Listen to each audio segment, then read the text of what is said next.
Hello and welcome to the special edition of Inside Story coming to you from the Doha Forum. I'm Dareen Abughaida. Over the next 25 minutes, we'll be looking at the issue of food security and water sustainability. With a projected global population of more than 9 billion people by the year 2050, what's at stake if countries don't ensure food and water security? We'll bring in our guests in just a moment, but first, this report by Sarah Khairat. Starving and on the verge of famine in a place where the UN says food is used as a weapon of war. 20 million Yemenis don't know if they'll be able to eat, and malnutrition remains a grave concern where the world's worst humanitarian crisis continues to unfold. We've hit rock bottom. No words, no jobs, because of the war. Hunger has gone up for a third year in a row, going back to levels not seen since 2008. But global conflict isn't just limited to war. Economic crises, austerity measures and public discontent with political leaders are all contributing factors to a rise in food shortages. Climate change is also to blame. Record temperatures are killing thousands of people and causing billions of dollars in damage to facilities and crops. Yeah, copy that. We're en route right now from drop point. Natural disasters like the recent wildfires in California act as a reminder that global warming is an issue that affects everyone wherever they are in the world. At this refugee camp in Afghanistan, the water won't be running for that long, and people here say they're dreading the harsh winter ahead. Drought has forced us to leave our home. We had no food and no water. We've been displaced by this poverty and misery. Water sustainability and food security come hand in hand as scientists look at new ways to grow nutritional foods with less water. All the while, displaced people like Muhyiddin will continue to struggle to survive. Sarah Khairat, Inside Story.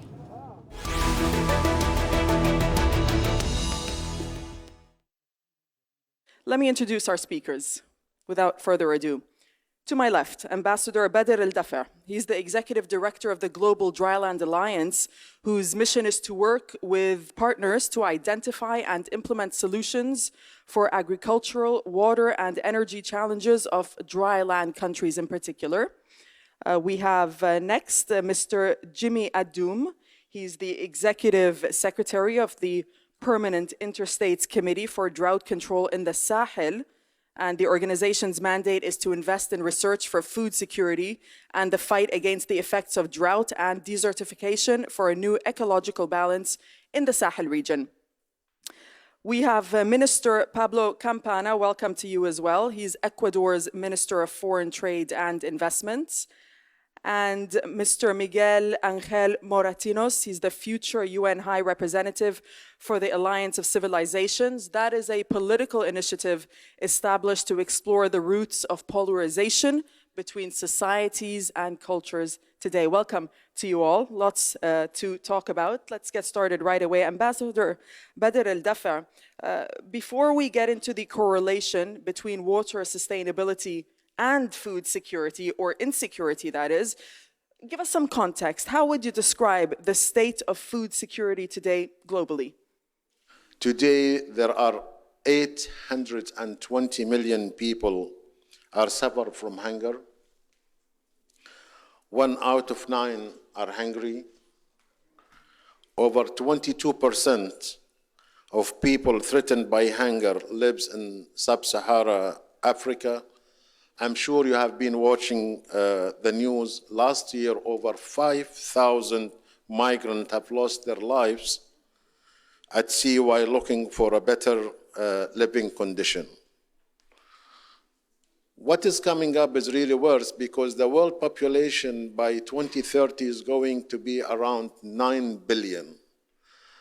The investment in agriculture is lagging behind. I don't want to draw a gloomy picture, but it is a very serious issue. World leaders have really to look into how to deal with the issue of food security. Okay, Mr. Djimé Adoum, so the challenges that Ambassador Al-Dafa mentioned are global. He gave us a few grim statistics, that is. We know that countries in the Sahel suffer from food insecurity as a result of droughts as well as other environmental factors. Just give us the point of view as you see it. How vulnerable do countries in the Sahel remain today? According to the report cited by Ambassador and currently available statistics, do show that of the 821 million people who are really undergoing severe malnutrition and hunger, 233 of them are from Africa. In other words, roughly 21%. And about 383 million people in Africa live off $1.9 US dollars. That's where basically if you have $1.9 per day, that's the bare minimum. And so it is currently trailing, just coming after Asia with respect to number of people who are having serious difficulties. Now, these are the gloomy pictures, but there's also the bright side. That is, with respect to a number of these people, can there be anything that can be done? Yes. That creates opportunities. In other words, so if you look at what we have, what we possess in sub-Saharan Africa, and the area from which I come, that is Sahel and West Africa, we irrigate less than 3% of available land. So that means we produce once a year, and if we don't produce 2-3 times a year, we won't be able to produce sufficiently enough to satisfy our basic food consumptive needs, let alone transforming, creating wealth and jobs. All right? We have sufficient land, of which we are only actually currently putting in use 20%. Minister Campana, do the challenges require common solutions as well as shared responsibilities? Is it a one-size-fits-all? I mean, does the solution here lie with food producing and export countries like Ecuador, for example, who is a key actor in the global trade and the setting of food prices? In Ecuador, we have one of the main lungs in the world, and I'm talking about the Amazon's forest, a little part of it. We have managed to safeguard our primary forest. This is part of our constitution, and we have protected this forest against oil and gas production, and we have managed to do that. And something very important is, and that is actually one of the reasons why we are here, is because we are looking for strategic partners, and we are able to find complementary productions. We know that we have agricultural production, like dairy products, like potatoes, and many other produce that are being wasted because there's not enough outlets. We don't have enough distribution. So we need to have a partnership. We need to work as a team to benefit our peoples.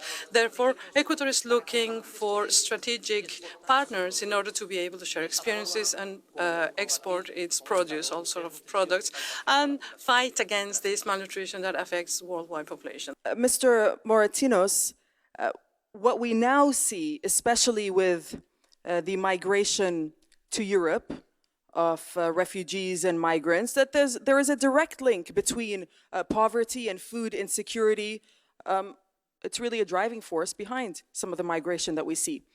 These migrants heading to Europe. Talk to us about Europe's role. Does it play an enough active role in supporting the poor and hungry that are coming from dryland countries? The old diplomacy, the traditional diplomacy, I belong to that, of course, has been addressing the traditional agenda of territorial dispute, war and peace, conflict, neglecting what at today's agenda is much more important. Today, food security, water scarcity, what we can call the new sustainability agenda that had been approved by the whole international community in 2015, shows the way what are the real root causes of the problems. If there has been a war in Syria, there is many factors, but one of the reasons was desertification and lack of food security. If there is migration, as you say, it's because there is the root causes that people are starving, as our friend from Chad has described. There are poverty, there are hunger.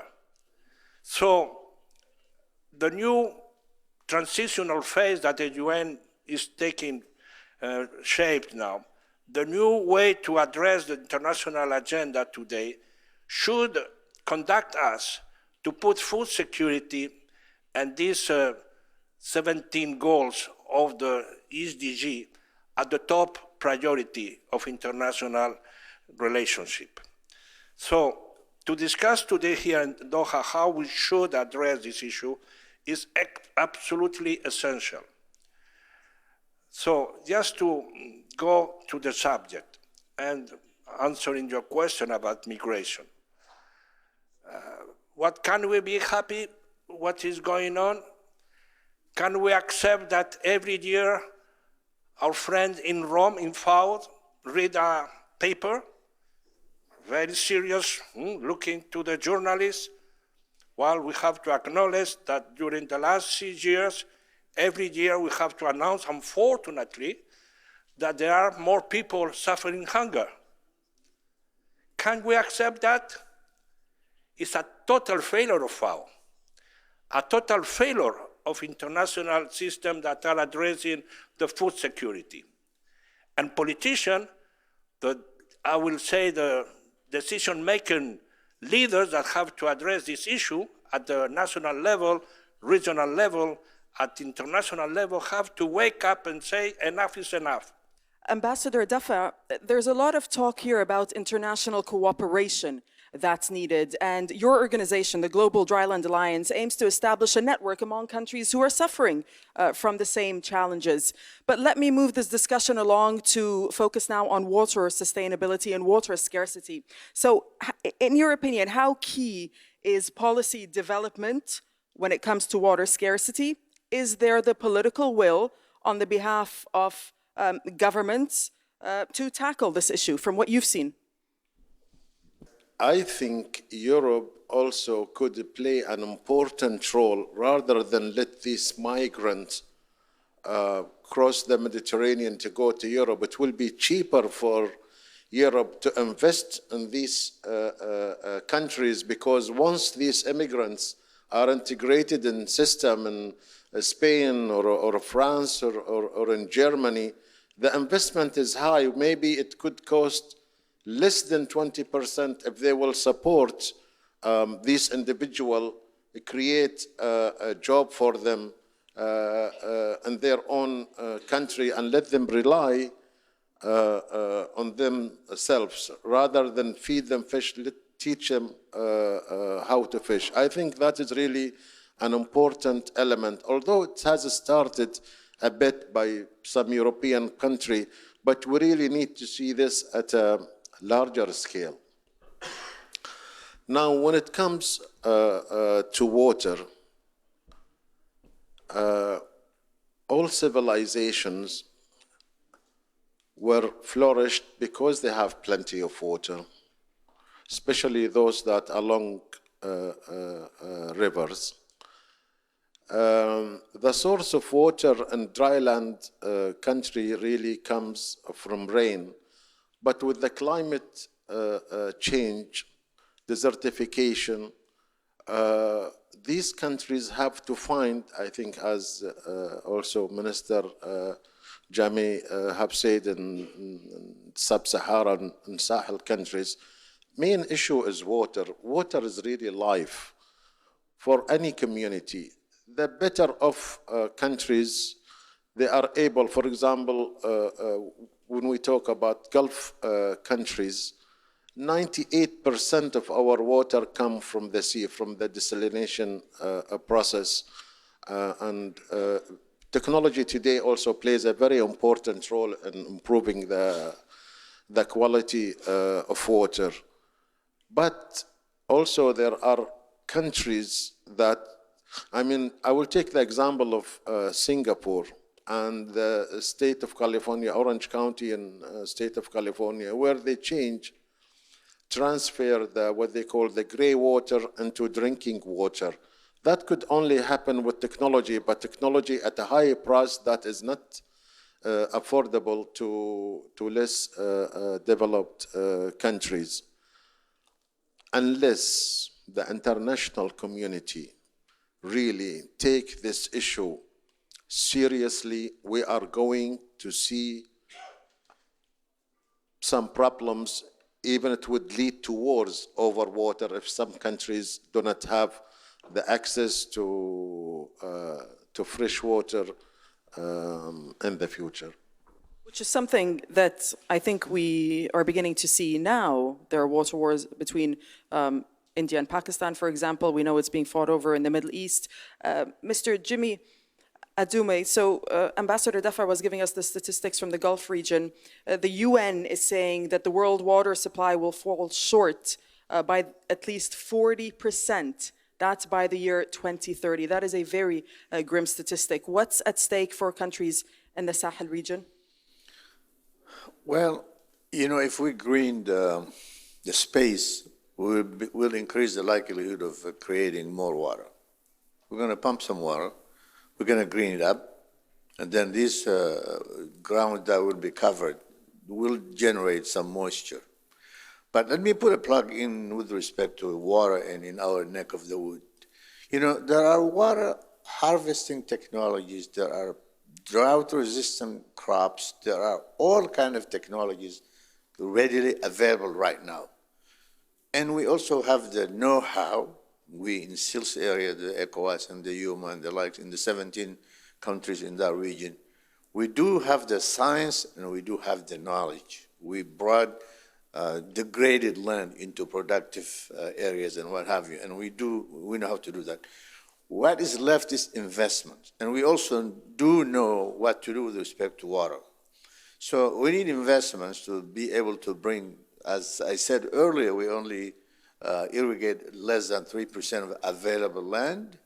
We actually domesticated, if such a word could be used in this context, 20% of arable land in our area. So if we do that, we will be able to definitely produce, transform, process, create wealth and jobs, and stop those kids who go to Europe. They can stay in the villages and what have you because they are educated. They come out of school at a minimum 100,000 graduate with at least bachelors from each of those countries. Minister Campana, in Ecuador, water is enshrined in the constitution, isn't it, as a human right, but there is still great inequality of access. How much is the issue of the scarcity of water or the potential of the scarcity of water at the forefront of people's minds there? And is it driving political change in your region as a whole? One of the problems that we have seen in Ecuador is that in the last 50 years, we have seen a 20% of reduction of the mountains with ice, the glaciers. They have lost a big amount of snow and ice, which is the source of water production for rivers. I would like to remind you that Ecuador is the most highest biodiversity in the world. We have therefore taken political measures. Ecuador has 90% of its energy that comes from renewable sources, as we have wind farms, and we have hydroelectric plants, and we would like to continue on this path. We would like to have a more Ecuadorian agriculture, and this is a priority in Ecuador. 1/3 of productive areas only are exploited. We need more FDI, more foreign direct investment, so as to be able to develop our farms. Mr. Moratinos, how big a threat, in your opinion, is water scarcity and the lack of water resource management to global security? And if this is indeed a global problem, which it very much sounds like it is, where does the responsibility lie to take it on? Well, I think we are advancing in a new concept. It's a paradox. We are living in what we call a consuming society. People want more, more, more, more. And the solution of this challenge of food security, water sustainability, if we use the good acronym, is a few. I mean, it's food, energy, and water. So this nexus of food, energy, and water demonstrate that in order to get food, you need water and energy. So in relation with water, as my predecessors in the panel have pointed out, I mean, only 2.5 of the whole surface of the Earth is water. So there is a scarcity of water. Water is very badly distributed. 80% of the water belongs to 10 countries out of 193. Only Russia, China, United States, Canada, Peru, Colombia, maybe Ecuador, well, have this capacity to really have a high reserve on water. The distribution with certain, the way a European citizens spend 300 liters per day, and the poor guy in Gaza they have only 50 liters. So the reservoir, the Earth reservoir on water is decreasing. So what to do? Well, I think we have to use this nexus. As we have said, the technology can be applied. There is not a fatality on that. So we're just coming to the end of the session. I just want final thoughts from each of my panelists in 30 seconds each, if you can. The bottom line, Ambassador Dafa, if there aren't enough substantial global and agricultural changes from now until that year of 2050, when that population is really going to rise dramatically, what will happen? Well, I think we should really have a global awareness about the strong linkage between food security, peace, and peace in the world. In well-off societies, sometimes we think $1 is a small amount, but $1 in one of these poor countries could bring 3 meals a day for a poor person. What I'm saying here is that we have to always remember that there are hungry people somewhere. Their number actually is also in the increase, and we have to donate as individual, as society, as whoever can donate something. I think they should do in order to bring peace and stability to the world. Mr. Djimé, Adoum, your final thoughts? Create opportunities for investments in water production systems, transform, create wealth and jobs, and there will be a place for everyone. Thank you very much. Minister Campana, final thoughts from you. Mi mensaje final sería, el mundo entero tiene que valorar. Message would be that the world in general should also take care of the primary forests of water sources, and we have to work on that, and we have to actually assess whether these carbon permits, as we could call them, have worked, and whether this has been enough. Thank you very much, Mr. Moratinos. Go ahead. I will end with a quotation of my friend, former president of Israel, Shimon Peres, saying that there has no sense to fight for water when we can't create it. there is no sense to fight for our land when we can't fertilize it and not enter in a war. Technology is the better alternative to war. Okay, well, on that note, we'll leave it there. We thank you very much. I thank all of my panelists for joining us today. Great discussion. Thank you to the audience for joining us as well. It was good to have you with us. And thank you very much for watching this special edition of Inside Story from the Doha Forum. Bye-bye for now.